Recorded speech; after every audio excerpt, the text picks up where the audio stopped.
Everyone, welcome to our channel ঝাল মিষ্টি হেসেল। আজ নিয়ে এসেছি নিরামিষ দিনের একটা অসাধারণ রেসিপি, কিন্তু এর একটা চমক আছে। আপনারা এটাকে নিরামিষভাবে ব্যবহার করতে পারেন বা আমিষ দিনেও খেতে পারেন। এইটা দেখতে হলে আমরা কিন্তু পুরো ভিডিওটা আমার সাথে আপনাদের থাকতে হবে, যার জন্য আমি এখানে কয়েকটা পটল মাঝখান থেকে চিড়ে নিয়েছি, আলুগুলোকে এরকম লম্বা লম্বা করে কেটে নিয়েছি, আর নিয়েছি আমি কিছু পেস্ট আর টক দই।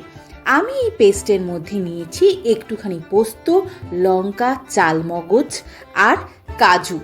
এই সমস্ত জিনিসগুলোকে আমি একটা পেস্ট বানিয়ে রেখে দেব। এই রান্নায় এই পেস্টটাই কিন্তু মেন ইনগ্রেডিয়েন্টস, যেটা কিন্তু আমাদের রান্নাকে খেতে প্রচণ্ড সুস্বাদু করে দেবে। এরপরে এর জন্য লাগবে আরেকটা ইনগ্রেডিয়েন্টস, যেটা কিন্তু আরও আমাদের রান্নাকে সুস্বাদু করে দেবে, সেটা হলো টক দই। টক দইটা কিন্তু আমি এখানে 100 গ্রাম টক দই নিয়েছি। যে 100 গ্রাম টক দইয়ের মধ্যে থেকে কিন্তু আমি 50 গ্রাম টক দই এই রান্নায় ব্যবহার করব। এই রান্নাটা কিন্তু দারুণ খেতে লাগে। আর এখানে আমি একটা টমেটো নিয়েছি ছোট দেখে, আমার রান্নার পরিমাণ অনুযায়ী আমি নিয়েছি। চলুন তাহলে শুরু করি। এবার আমাদের ওই পেস্টটা কিন্তু রেডি হয়ে গেছে। দেখুন কি দারুণ লাগছে না কালারটা, দেখে কিন্তু রান্নার জন্য একটা আলাদা ইন্টারেস্ট জেগে উঠছে। এবার সকাল সকাল গ্যাসে কড়াইটা চাপিয়ে দিয়েছি। কড়াইটা গরম হলে অল্প একটু রিফাইন্ড অয়েল দিয়ে দিলাম। আমি কিন্তু এই রান্নাটা পুরোটাই রিফাইন্ড অয়েলে করব। আপনারা যেটা খান সেটা ব্যবহার করতে পারেন, কিন্তু এই রান্নাটা রিফাইন্ড অয়েল হলেই ভালো হয়। এরপরে দিয়ে দিলাম অল্প একটু নুন, যাতে সমস্ত জিনিসগুলোর মধ্যে ভালো করে নুনটা ঢুকে যায়। এবার এই পটল আর আলুগুলোকে আমরা ভালো করে ভাজবো। খুব একটা বেশি ভাজবো না, হালকা হালকা ভাজবো। কড়া ভাজলে এই রান্নাতে ভালো লাগবে না।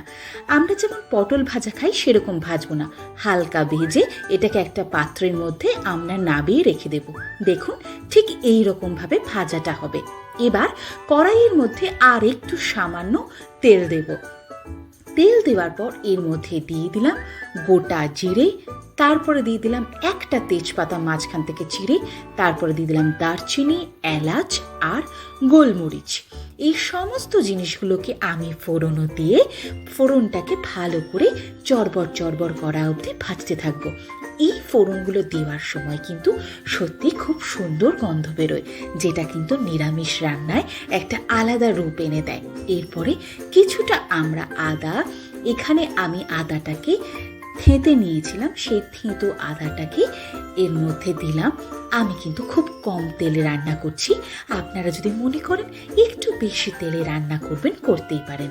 এবার আদাটাকেও জাস্ট আদার যে কাঁচা গন্ধটা আছে সেটা যতক্ষণ না একটু ছেড়ে যায় ততক্ষণ হালকাভাবে ভাজতে থাকবো। এইটা ভাজা হয়ে গেলেই আমরা এর মধ্যে যে পেস্টটা বানিয়ে রেখেছিলাম সেই পেস্টটা দিয়ে দিয়েছি। আমি কিন্তু টক দইটা ওই মিক্সিং বোলের মধ্যেই দিয়ে একসাথে মিক্সার গ্রাইন্ডার পেস্ট করেছি। টক দইটা যদি আপনি এর সাথে একসাথে মিক্সিং বলে দিয়ে পেস্ট করেন, তাহলে দেখবেন টক দইটা খুব ভালো মেল্ট হয়ে যায় এবং খেতেও খুব ভালো লাগে। এবং মিক্সিং জালের মধ্যে যে জলটা ছিল সেটাও দিলাম, তার মধ্যে দিয়ে দিলাম অল্প একটু হলুদ, আর অল্প একটু ধনে গুঁড়ো, আর স্বাদ মতো লবণ, আর সামান্য একটু চিনি। যেহেতু আমরা এখানে দই ব্যবহার করেছি তাই অল্প একটু চিনি দিলাম, নাহলে একটু বেশি টক টক হয়ে যেতে পারে। এবার সমস্ত জিনিসগুলোকে আমরা মশলার সাথে ভালো করে কষিয়ে রসিয়ে নেব। এটা খুব একটা চড়বড়েও খেতে না, খুব একটা অয়েলিও খেতে না, স্বাস্থ্যকর খেতে, যেটা কিন্তু বাচ্চারা, বয়স্করা, মধ্যবয়সী আমাদের মতন সবাই খেতে পারে। আর এরকম একটা রেসিপি যদি আমাদের লাঞ্চে থাকে তাহলে কিন্তু খাওয়াটা খুব ভালো লাগবে। এটা কিন্তু দারুণ একটা রান্না। এই রান্নাটা একটিবার বাড়িতে করে দেখবেন, ভীষণ টেস্টি একটি রেসিপি। ঠিক এই রকম একটু ফুটে আসলে আমরা যে আলু আর পটলগুলো ভেজে রেখেছিলাম সেই আলু আর পটলগুলো এর মধ্যে দিয়ে দেব। এবার সমস্ত জিনিসগুলোকে দিয়ে এবার ভালো করে আবার নাড়াচাড়া করব। এবার সমস্ত জিনিসগুলো দিয়ে ফুটাচ্ছি। ফুটিয়ে যখন এই রকম অল্প অল্প শুকিয়ে আসবে, গামাখা বলুন সেরকমই যদি হয়ে আসে, তাহলে তখন আমরা এর মধ্যে মিক্সিং জালে যে জলটা ছিল বাদ বাকি, সেই জলটা আর অল্প একটু জল অ্যাড করে এটাকে ফুটতে দেব। যেহেতু আলু আর পটল আছে আর আমরা ভাজাটাও খুব একটা বেশি ভাজিনি, তাই এইগুলোকে সিদ্ধ হওয়ার জন্য একটু বেশি জল লাগবে। এবার জলটা ফুটে এসছে, দেখুন এরকম শুকিয়ে গ্রেভি হয়ে গেছে। দেখতে কি সুন্দর লাগছে না? দারুণ একটা কালার এসছে। এবার দিয়ে দিলাম অল্প একটু ঘি। আমাদের রান্নাটা কিন্তু কমপ্লিট হয়ে গেছে। এই রান্নাটা যদি আপনার ভালো লেগে থাকে, প্লিজ সাবস্ক্রাইব করবেন, কমেন্ট করবেন, লাইক করবেন। আর নিরামিষ দিনে বললাম, এর মধ্যে যদি আপনি আমিষ দিতে চান, তাহলে এই আদার সাথে প্রথমেই ফোড়নে রসুনটাকে থেঁতো করে দিয়ে দেবেন, তাহলেই এটা হয়ে যাবে আমিষ।